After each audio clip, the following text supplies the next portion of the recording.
Okay viewers, very warm welcome back to my YouTube channel. Viewers, আজকে যে video সেটা হচ্ছে WBSSC অর্থাৎ ওয়েস্ট বেঙ্গল স্কুল সার্ভিস কমিশনের যে নতুন বিজ্ঞপ্তি, সেটাকে কিন্তু কলকাতা হাইকোর্টে চ্যালেঞ্জ করা হয়েছে।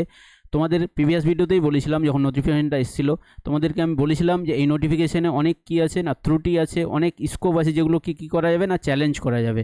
তো কী চ্যালেঞ্জ করা হয়েছে না, তোমরা জানো যে এসসির যে জাজমেন্ট অর্থাৎ সুপ্রিম কোর্টের যে জাজমেন্ট, সেখানে বলা হয়েছিল যে ফ্রেশ যে রিক্রুটমেন্ট হবে সেটা হবে 2016 সালের নিয়মাবলীর অনুযায়ী। এবার দেখো এখানে কিন্তু কি করা হয়েছে না, 2016 সালে যে নিয়মাবলী সেগুলো কিন্তু চেঞ্জ করা হয়েছে। বিশেষ করে একাডেমিক কমিয়ে তোমরা জানো যে টিচিং এক্সপিরিয়েন্স, ডেমনস্ট্রেশন, এগুলোতে কি করা হয়েছে না, নাম্বার দেওয়া হয়েছে। সেই জন্য কী করা হয়েছে, যেহেতু তোমাদেরকে বললাম যে এসসির যে গাইডলাইন সেটা কিন্তু ফলো করা হয়নি, সেই জন্য কিন্তু কী করা হয়েছে না, মামলা করা হয়েছে।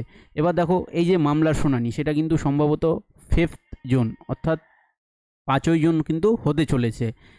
এবার দেখো স্পষ্ট বলা ছিল যে 2016 সালে যে নিয়মাবলী, 2016 সালের যে গাইডলাইন, সে অনুযায়ী কী করতে হবে না, তো ফ্রেশ রিক্রুটমেন্ট করতে হবে, কিন্তু সেগুলো মানা হয়নি। তার মানে এটা কিন্তু ইচ্ছাকৃতভাবেই করা হয়েছে, যাতে করে আবার কি হয় না, আবার মামলা হয়, আবার ডিলে হয়। এটা কিন্তু হবারই ছিল, আমি তোমাদেরকে বলছি যে এটা হবারই ছিল, হবারই ছিল। কেন না, সবাই জানতো এটা যে 2016 সালের কি করতে হবে না, যে নিয়মাবলী সেটা মেনেই কি করতে হবে না, রিক্রুটমেন্ট প্রসেস কমপ্লিট করতে হবে, কিন্তু এখানে মানা হয়নি। আর একটা মামলা করা হয়েছে ভাতা।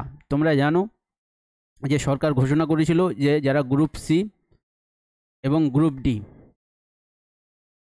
তাদের কি করা হবে না, তাদের ভাতা দেওয়া হবে। তো এটা নিয়েই কি করা হয়েছে না, মামলা করা হয়েছে। এটার শুনানি সম্ভবত 9 জুন অর্থাৎ 9 জুন কিন্তু এটা হতে পারে মামলা শুনানি।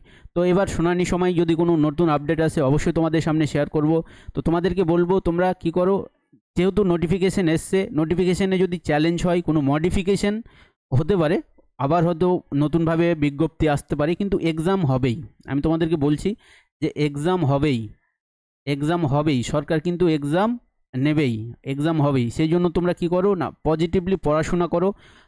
অবশ্যই বুঝতে পারছি তোমাদের মেন্টাল অবস্থা, মানে মেন্টাল স্টেবিলিটি নেই, কারণ বারবার এই যে তোমাদের কেস হয়ে যাচ্ছে, মানে কোনো অ্যাসিওরেন্স নেই যে পরীক্ষা হবে না, হবে না, কখন হবে, কোনো অ্যাসিওরেন্স নেই। ইভেন চাকরি পেয়েও তো সেই গ্যারান্টিটা থাকে না যে চাকরিটা থাকবে না চলে যাবে। তো তোমাদেরকে বলবো যে তোমাদের যে প্রিপারেশন সেটা তোমরা কন্টিনিউ রাখো। তোমাদের কিন্তু পরীক্ষা হবেই হবে, আমি তোমাদেরকে বলছি। হ্যাঁ, পরীক্ষা হবে, হয়তো যদি কোনো বিজ্ঞপ্তিতে, যেহেতু ত্রুটিপূর্ণ বিজ্ঞপ্তি, সেই জন্য হয়তো কি হবে না, বিজ্ঞপ্তি চ্যালেঞ্জ হবে, আবার হয়তো নতুনভাবে কি করা হবে, হয় রেকটিফিকেশন করা হবে, বা নতুন করে কি হবে, বিজ্ঞপ্তি দেওয়া হবে, কিন্তু এক্সাম হবে, সেপ্টেম্বরে এক্সাম হবে। এইভাবেই কিন্তু তোমরা পড়াশোনা করো। তো এই ছিল আজকের ভিডিওটা যদি ভালো লাগে তাহলে লাইক করে দেবে এবং চ্যানেলটা সাবস্ক্রাইব করে দেবে। Thanks for watching this video.